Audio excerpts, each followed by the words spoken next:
I'm sorry. I forget you're there.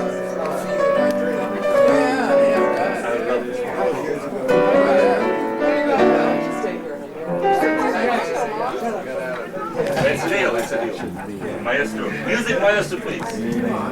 Tonight we must cook it. Yes, they would appreciate it. Yeah. Just the way you look tonight. All right. Keith. Oh, yes. What Keith? E flat or F? What's way to do Where are you? Oh, I care a lot. E flat or F? All right. 3. F. Okay. F. Trying to get together on the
Okay, sweet, baby, sweet.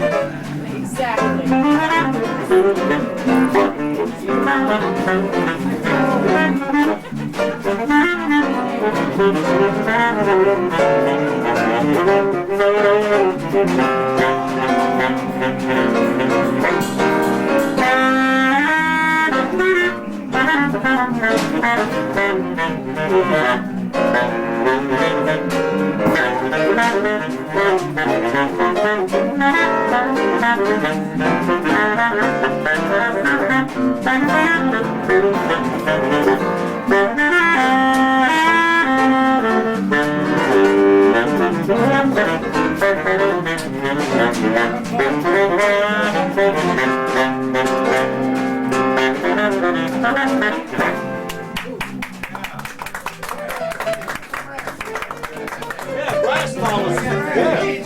Where were you? Can I go now?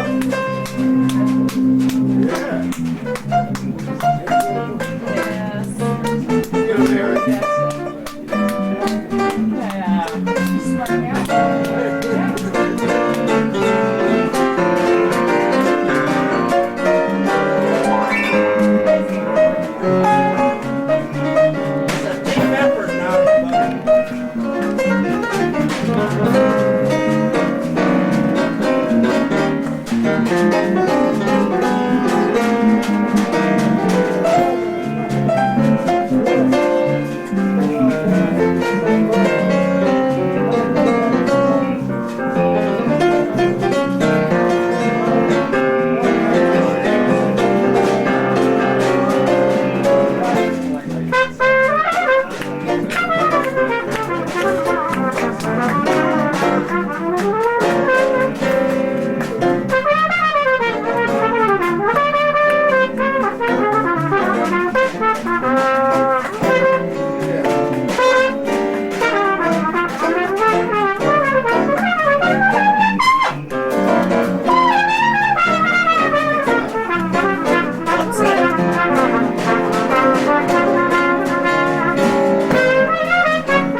That's terrible. That's terrible. Take five. No, I'm going to school. I gotta think of myself.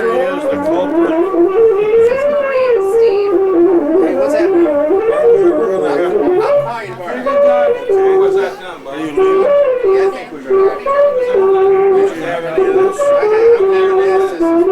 Plenty. No, this is plenty, right? Where's some of this? That's 15 years old. I got some for tomorrow the next day too. George, hey, I love Drop you. some more bombs. Shoot, I have to remember.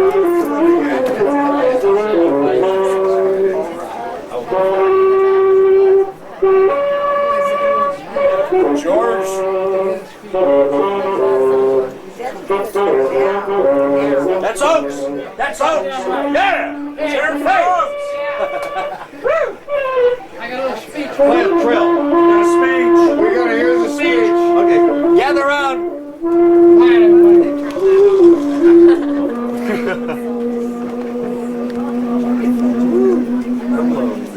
Yeah. Well, that's the way it is. This day, November 6, 1965, in Ocean Beach, California. My axe is getting a little rusty. It's been standing in the corner of my bedroom gathering dust for too long now, and I had to blow it to get the day to gather my flock together. Leon Pettis heard my pleading and came running over immediately. And guess who came with him in the rumble seat? Two of the greatest, Daniel Jackson and Larry Hornings.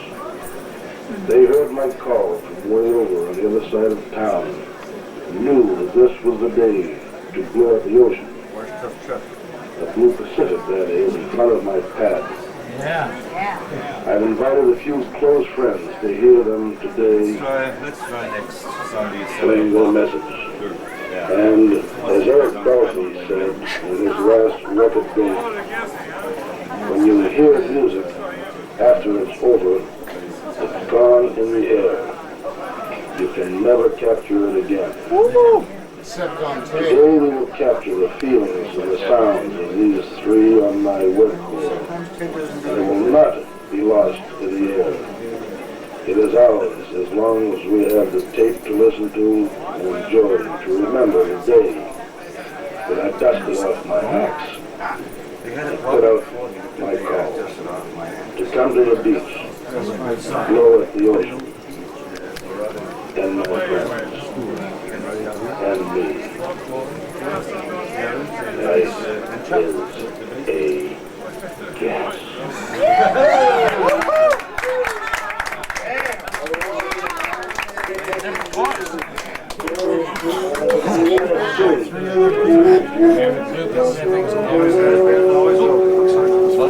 He didn't just make it.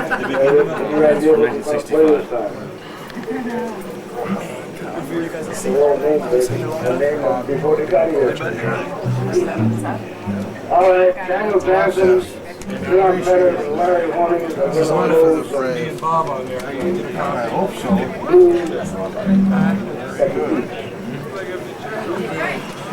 I'm gonna clear out so some really important people like the guys who play these things can get Yes, sir.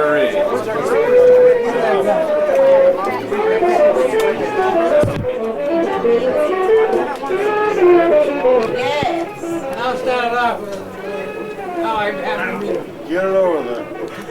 And we can all give a little something for the tape. Anyway, Dick Swing is out in the kitchen. And he was a very good friend of Spaceman. Spaceman played in Dick Swing's orchestra in El Centro in the 30s.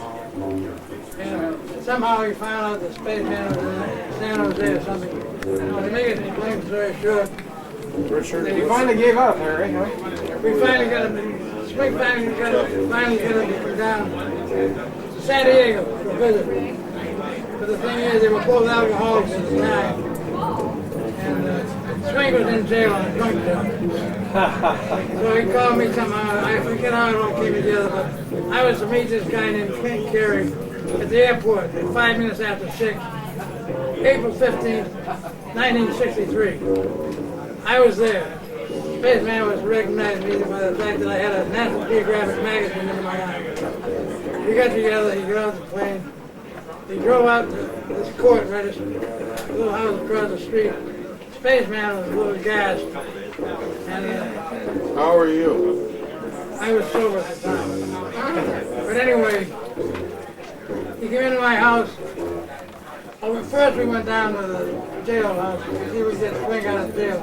Spaceman pulled a document out of his pocket, some kind of a phony farm issue or something. He said it was worth $100,000. He tried to tell that to the sergeant who wouldn't buy it. Anyway, he started telling me a story about going to outer space at my house. I said, wait a minute, let me put this on tape. So we did. And I got a hell of a tape out of it about going to gorilla sport and all about people up there and all that sort of thing. It really knocked me out. The way he talked and tell the story is very convincing. And he had a newspaper article from the United Press. He cut out of the newspaper stating that his manager at that time stole 19 of his paintings, big paintings. They were supposedly what he called the Azora series. He never saw them again in his life. But whether that was true, they said they were worth $1.5 million. And whether that was true or not, nobody knows. Probably a big lie. But anyway, Spaceman is not only one of the greatest painters in the world, he's also one of the biggest con men. You know, Spaceman, you have to figure out whether the truth and whether stories. And they were, even if they weren't true, they were beautiful stories. And he lived on that stuff. And by the way, there's Dick Swing over there. Spaceman played in his band in the 30s in El Centro. Spaceman was a hell of a trombone. I never heard him play professionally, but when I get to hear Spaceman play the trombone, he didn't have a cheat. But he still play the main string blues and did a good job with it. I don't want to talk too long because nobody else will have a chance. But that was over around 30 years ago. Spaceman changed my life for sure. And back in those days, he was doing a lot of drinking. The next 7 years, he was in jail at least 40 times. I used to go down in jail. And now that I think about it, he had barely had a but it was all right. And, Bob, did you guys have fun together? Did you have fun together? yeah, we had a lot of fun. But when Spaceman went on a tube, it lasted for months. And the more you drank, the longer it went on, the more hard to handle with Spaceman. And I'm sure he was in jail 40 times.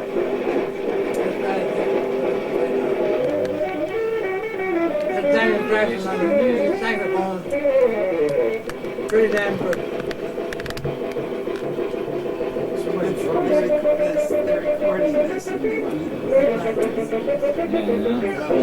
In my musical career, I made a lot of bad notes. I did it my way. I played them in tune. Dude, Spaceman had a heart of gold, didn't he? What'd you say? Spaceman had a heart of gold, didn't he? A lot of He's gold? friendly to everybody. I can't hear you. Spaceman had a heart of gold. Oh yeah, he really did. Heart of gold. But he was outrageous when he drank. Yeah. You all must know. But that's the only way to be. I can't think of anything. I could think of a lot more to say, but it'll take me to this night tomorrow night. We've got a little story to tell about space. Problem is stupid. You don't know him. I know that I'm here. I had a lot of fun with him, Amen. that's for sure. Say it again. I say we had a lot of fun. Well, Bob, Spaceman and all. He lives on in I used to live in an apartment down on Cable Street. And underneath this apartment was a dumpster where the neighbors all threw away their everything, you know, how the alleys are around Ocean Beach. And so there was a sofa down there. And for a long period of time, as long as that sofa was down there, Spaceman used to hold court down there. At night, they're partying down there on Saturday night because there's a sofa and that cardboard. They would bring their girlfriends and Spaceman was always he was the one that had all the status with all the guys because he always had some money. Now, where did he get that money? From my husband. There's a story. Oh, he would always have like $2 and he sent all the universities waiting on him. Boston, all around. I could hear him down there. Go get me back cigarettes. So that's how I got to no Spaceman. So listening to him from my upstairs bedroom window. Partying on the sofa down by the dumpster.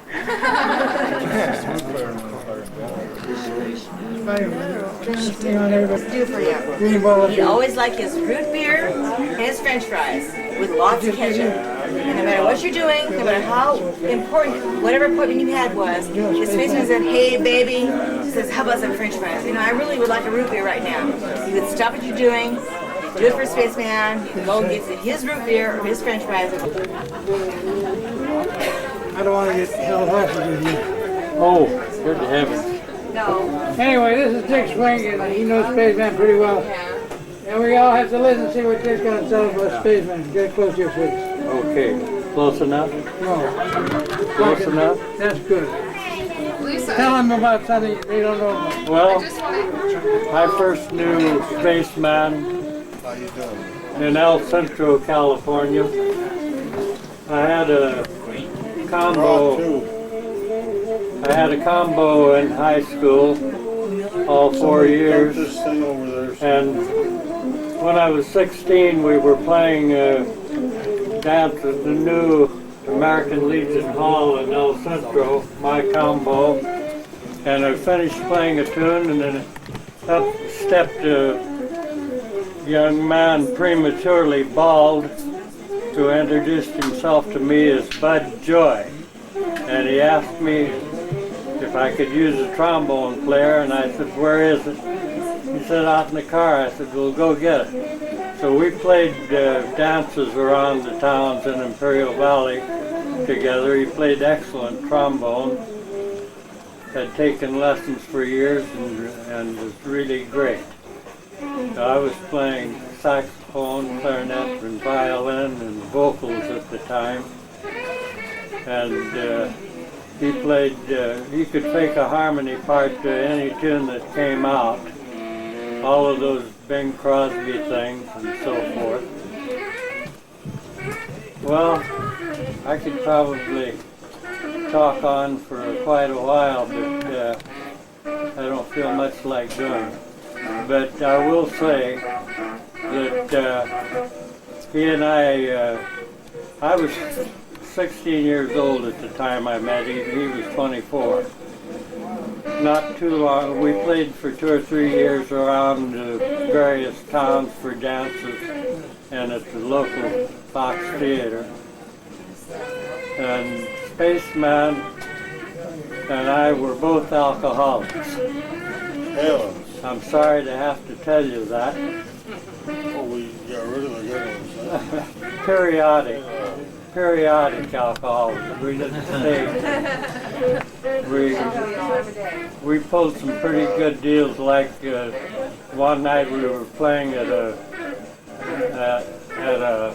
on a ballroom a few miles this side of Mexicali, if you know where that is, Mexico.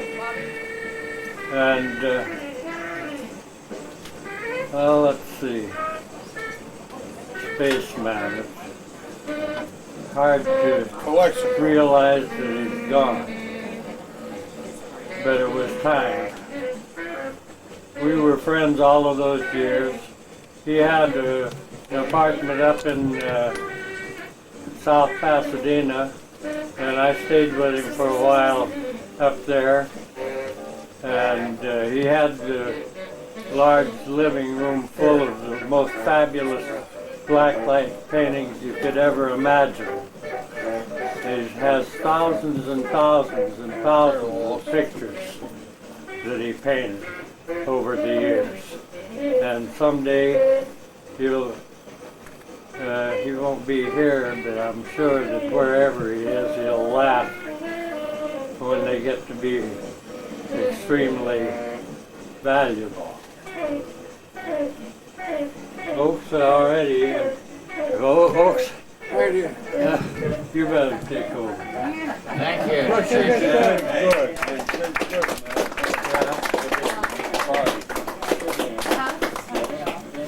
Oh, I could tell a million stories. Tell one more. Tell one more? Well, about five years ago, Spaceman was living here in Ocean Beach, and so was I. And I took, Spaceman couldn't see very well. I took him to the optometrist in San Diego, and they got him so he could see out of one eye, and he immediately turned around and bumped into a garage door and knocked it out. So I took him down and had the other eye fixed so he could see, and a drunken bum in Ocean Beach piled in on him, and they got in a big fight, and character kicked out his good eye. So that put him clear out of eyesight. But he made the best of it, you'll have to admit. Kept on painting. The guy in a million. He's one in a million. I'll correct that. He's 1 in 2 million. Thank you, Richard. You're welcome.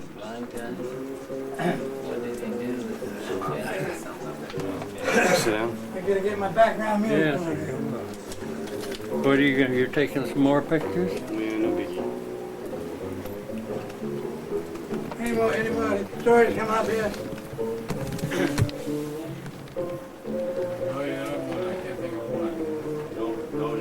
One thing about that space story, going to another planet, he never deviated from it. It was always the same thing, whether it's drunk or sober. And again, I always think, whether it's true or false, it doesn't matter. He can't prove he went there, and we can't prove he didn't. And these paintings that he did, they weren't things they saw in Willisport, but he called it cosmic art. It's symbolic of things that he saw up there. Like the city of glass, and all the birds, and the twilight bird, all kinds of birds and butterflies, and he used beautiful use of colors. And because using the fluorescent paint, he said, was more of what he could see up on Willisport. He claims that we're living in the third dimension down here. On Willisport, they live in the fifth dimension. When they picked him up at Joshua Tree, California, in a spaceship, which was 1 mile in diameter and 6 feet and 800 feet through the middle, they had to transpose him from the third dimension into the fifth dimension. And inside of the spaceship, there big highways, but they didn't use automobiles, they had like a toboggan. It was a little vehicle that levitated about 2 feet off the floor. And it was switched all the way through this spaceship, which incidentally had beautiful trees and lakes and all kinds of things in there. Beautiful murals on the walls. And although it's many light years from Earth, he made it up there in about 2 hours outside. And he spent 2 days up there each time. He went up in 1957, once in 58. And he's been telling that story ever since. And it worked out pretty good with the painting because how many people know what cosmic art is, except Spaceman and me. When I paint, I'm like Spaceman. It comes out of the cosmos. I don't think I just run Miles Davis regular stuff. Paint around. As far as I'm concerned, that's the only way to paint. Spaceman said he never went to art school because he says when they come out of art school, they all paint the same way, the same thing, like a bunch of parrots. He says, I get my message. My son, that's one of the teachers up on Phillipsburg. If that's true or false, who can say it's not interesting? Any questions? God, I believe it. Author. That's not a question. I believe it. I'm supposed to believe it or not believe it. I much prefer to believe it. Because whether it's true or false, it's a beautiful story anyway. I'm with you. It sure is. Spaceman likes to make people laugh. Like he said when he came to Ocean Beach, he's the biggest clown that they ever had over here in Ocean Beach. And he was a clown. One day he set up the barricades down here in Newport Street and blocked off all the traffic. Got a seagull feather in his paint and started setting his easel up, started painting a picture in the middle of the street. Of course, I had to go bail him out. Oh, yeah. Another time, my friend Leonard Cooper was quite a guy. He used to go around the Safeway and all these places and collect all this rotten food. Not rotten, but they couldn't sell. And we came over here, we had lettuce, tomatoes, all kinds of food. We had a great big bouillabaisse. Spaceman was cooking it. And somewhere along the line, he had a fish about 12 inches long. Wasn't clean or anything. He took the fish out of his pocket, threw it into the soup. Nobody knew it but me. I didn't eat it. Everybody else said it was great bouillabaisse. Because Spaceman used to have big residence in Los Angeles. Friday, He buy a brand new Cadillac every year. So you know he was pretty well off. Man, he was a high roller, wasn't he? He was married 3 times. His mother had a beautiful cabin up at Mammoth Lake. And the pinewood forest up there, it was beautiful. Does he have children? I haven't got to that point yet. Oh, okay. The answer is no. Never had any kids. His mother told him if he stayed sober for 1 year, she'd give him the cottage. He never gave him the cottage. He couldn't stay sober more than a year.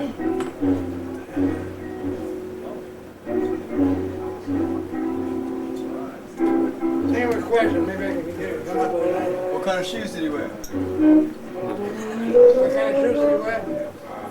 Well, that brings me to another story. He didn't wear any shoes. What happened is, he, at one point in time, I forget, about 10, 15 years ago, he was on a little drinking spree. He got this young chick and her 2-year-old baby. They got somebody to drive him to the airport in Los Angeles. He had some money then. In fact, he had $3,200 like that, tucked in his bathing trunk. That's all he had, his bathing trunk, no shoes. And they wouldn't let him on the plane. So he had to go and get a hotel room to put the baby and the gal in there. And he decided to get down to the bar and have a drink. He gets down, they wouldn't let him in the bar because he didn't have any shoes on. And he knew that these 2 guys knew flight. I don't know what mattered much, but they had to be a couple of black guys. And they said, we can get you some shoes. The Spaceman went over them. He didn't get any shoes. They took him up an alley and rolled him and got the $3,000. That's over. And my motto is, when in doubt, trill. I gotta get back to my story now. So he called me down here in Ocean Beach, told me where he was, in the airport. Are you still here, Swing? Yeah, I'm here. Right. Down here. So Swing and I went up to Los Angeles Airport, and sure enough, there he is standing in, we had to look around for a while, standing in the street corner, 30 feet, 30 hands, just his bathing trunk on. I don't know whatever happened to the girl and the baby, you did? No. Anyways, we drove him back to San Diego, and as a present, he gave me a nice, one of his best pictures. Fantastic painting. Another time I had a picture of Western dealers. You got some young people pick him up there, ditched him somehow or other. And we had to pick him up there. So I got another painting from him for that. And then, as Swing said, he's painted about 8,000 pictures in his life, was no doubt true. And I used to frame a lot of them. And after I framed so many, he'd give me a choice of any painting I wanted. So I got quite a few of his paintings through that process. And the big picture in the Spaceman's gallery down there, with all those hands in there, that's called the Eternal Quest. And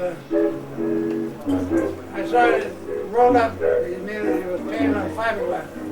It was rolled up in a shopping cart down in one of these alleys. I went back a couple of times, and for the next 3 days it was still in that shopping cart. And I said to myself, somebody's going to steal this thing. And I said, I better do it myself, I'll steal it. And the next day I told him about it. I said, Spaceman, you run a $75 phone bill off of my telephone. He used to love that telephone. He called people in New Zealand and didn't even know. So anyway, he said, well, I'll cancel the $75 phone bill and you can keep the painting. So that's how I got that. And I'll sell it to anybody tonight for $10,000. They're all hard. $20 down, $10 a month. But over the years, he lost. Many of his paintings were stolen. But he never took very good care of them. And some of them burned up in a fire. Quite a few of them. And other paintings, real good ones, would sell a lot of money today. You could sell them for $25. Get some more wine. His life was a little bit like Van Gogh style, you know.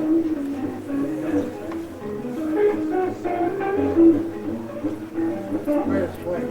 Swing, Yeah. help me out. What would you say next? I know you got a bunch of stories. Well, Turn these people on.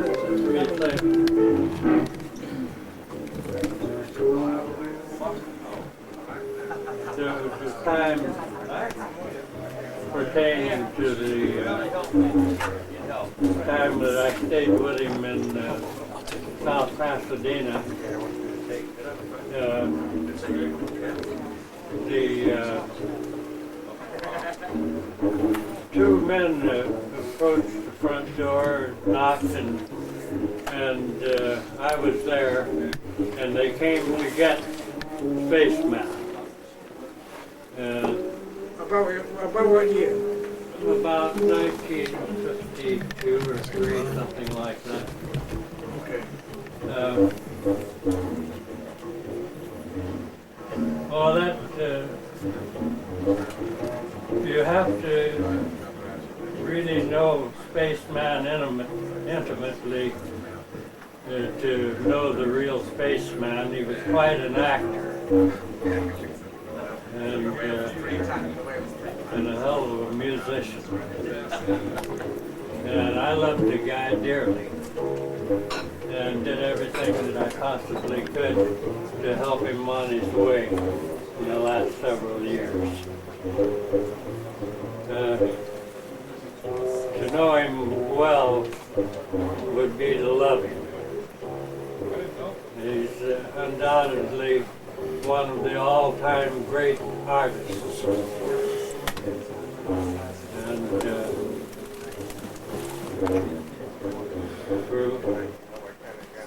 for many years, I have to tell a little bit about myself. Go ahead. Well, I don't know if I should. Why not? You got the This may be a big chance. Yeah, all right. I'm trying to think of which escapade I want to talk about next. Go back to the early times, back in the 30s, when we used to go to Mexicali every Sunday night. He and I, there's a long bar and all kinds of drinks and roulette and cards and all that sort of thing. We enjoyed our Sunday evenings greatly.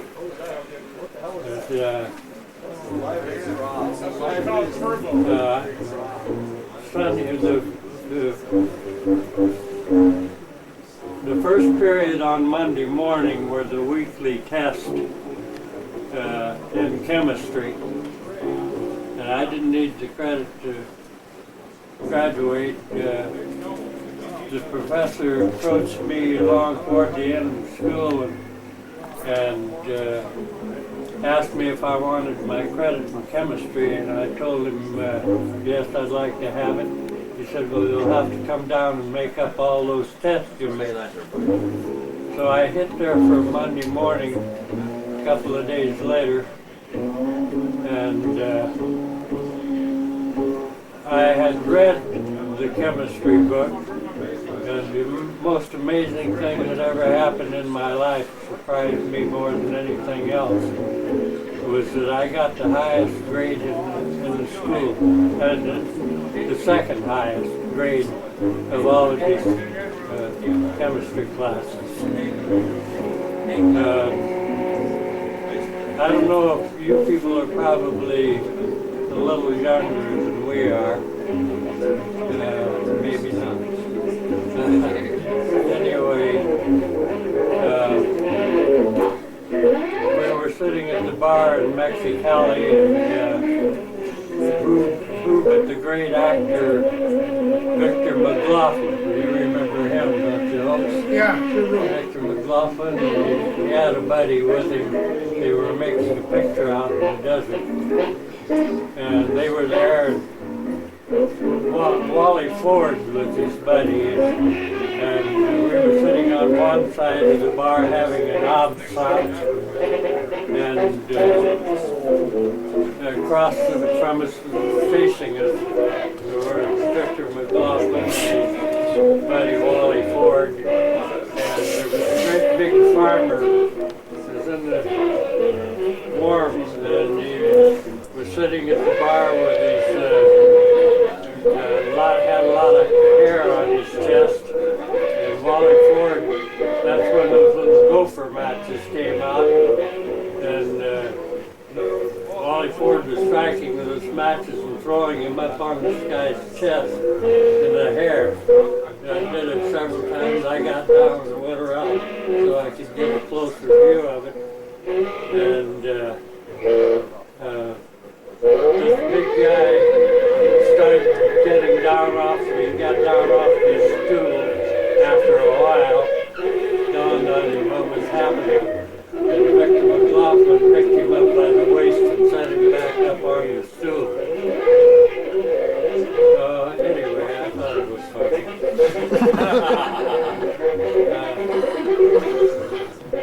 Spaceman, Sweat Beverage Carrier. One of the greatest men that ever lived. Thanks, Dick. Thank you. I'll follow that one. It's hard to listen to Dick tell the story, and I have to listen to myself while he's trying my saxophone.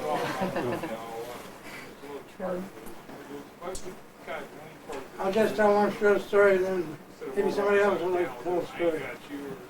I graduated from high school. A couple of years later, I went to the School of Accounting and Finance in Boston. My father was an accountant. Wanted me to be one, and I hated it. So I flunked the course the first year. I had to go back and take the first year over again. I went back after 2 weeks of the second year. I got my father, he had an office in the house there. We sat down, I told him I either had to give up music and just do accounting, or give up accounting and just do music. I couldn't do them both, because I was paying 4 or 5 nights a week. For $2 a night, by the way. And it wasn't, I already knew what I was going to do. He didn't know what I was going to do. 2 weeks later, I told him I was going to have to quit school. A couple of days later, I went to work in a Chinese restaurant in Boston. They had a floor show during the daytime with comedians and all that, 2-hour floor show. Played there every noon for 2 hours, and every night 5 hours, 7 days a week, and the pay was $18 a week. But we got along with that pretty good. So that's when I started playing the saxophone. I guess I was about 18 or 19 years old. And I played all my life. I only played 5 or 6 years full time. All the rest of the time I worked some other day job. For instance, I sold cemetery plots for 23 years. And I was a machinist, I was a landscape gardener. I owned a town school for 1 year, which folded up. We didn't have enough money, didn't know what the hell we were doing anyway.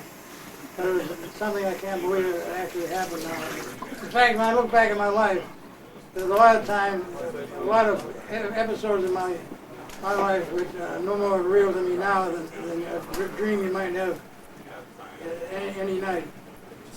But I must have gone through it because I have documents that prove it, so. You like that one?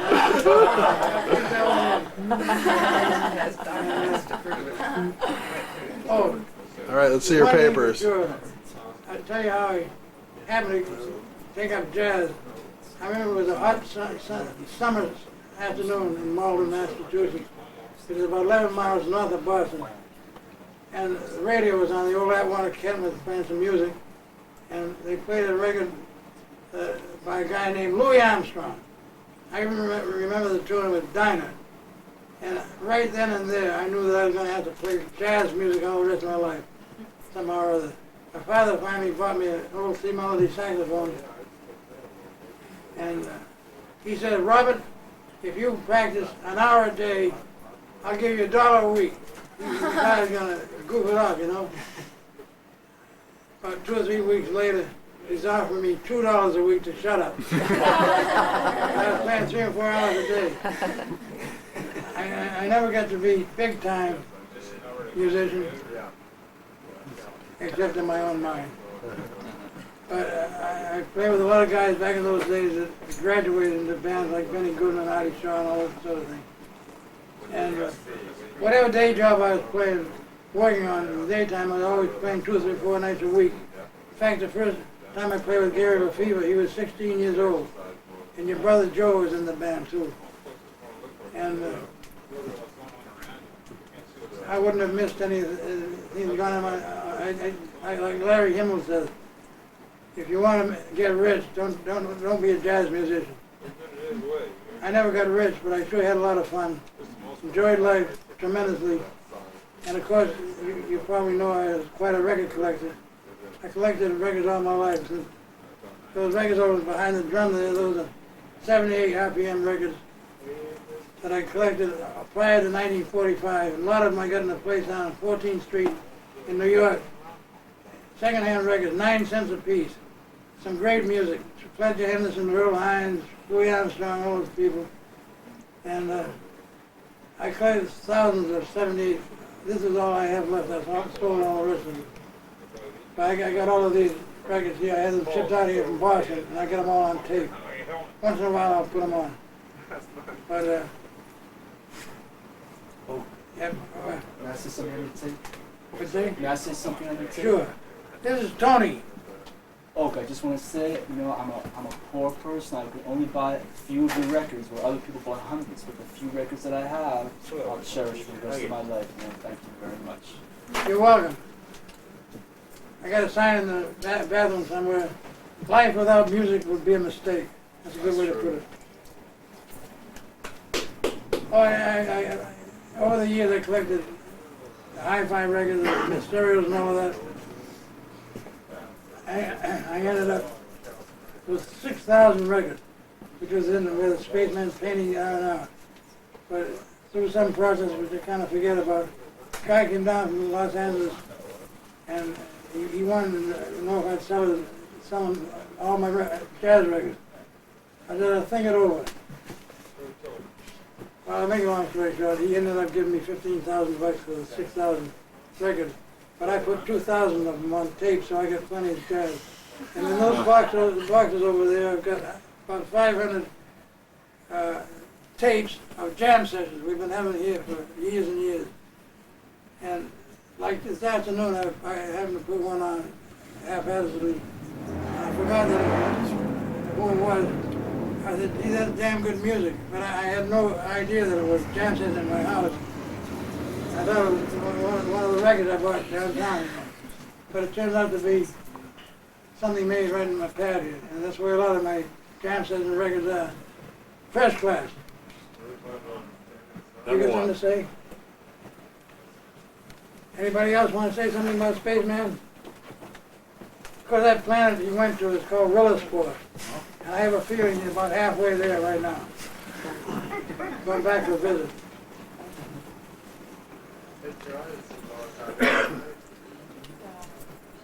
You said it all, Bob. Asking if we're still getting together. Well, in 1999. the music stopped. Unless you got a question I can maybe answer, I can put on another bit of jazz music. Oh, is anybody here that wants to play this? Okay. You got musicians left? I don't see it. Time for a good tape. Excellent. And we know that we're going to meet up again one of these days. We'll all join them sooner or later. Who said that? I did. What, Bob? Yeah. What's the date in 1999 when all the space tickets are coming together? Say what? What's the date? Isn't it 1999? Anybody's got a space card. We're all going to go to Rillasport in September 9th of 1999. And he says we gotta meet up in the southwest corner of South Dakota in a place called Horseshoe Canyon. And he says, be there on time, at least by noon. If you get less, too bad. The first ship is going to carry 1 million people to Rillaspore, and there's going to be a second flight also, which is take out the people that didn't get on the first flight. Any questions about that? Will there be any smoking or non-smoking or? Who's talking to me? No, I'm just kidding. It's Jeff again. I'm just joshing you, Bob. Sorry. Smart ass. Well, Smoking or not smoking. No, or what is it? Smoking or chain smoking? I told you about Spaceman coming to my house with all his paints and the 3 dogs. Did you get that story? He drove up in the taxi cab. He just came back from Tecate, Mexico. Came in, had a big ranch down there.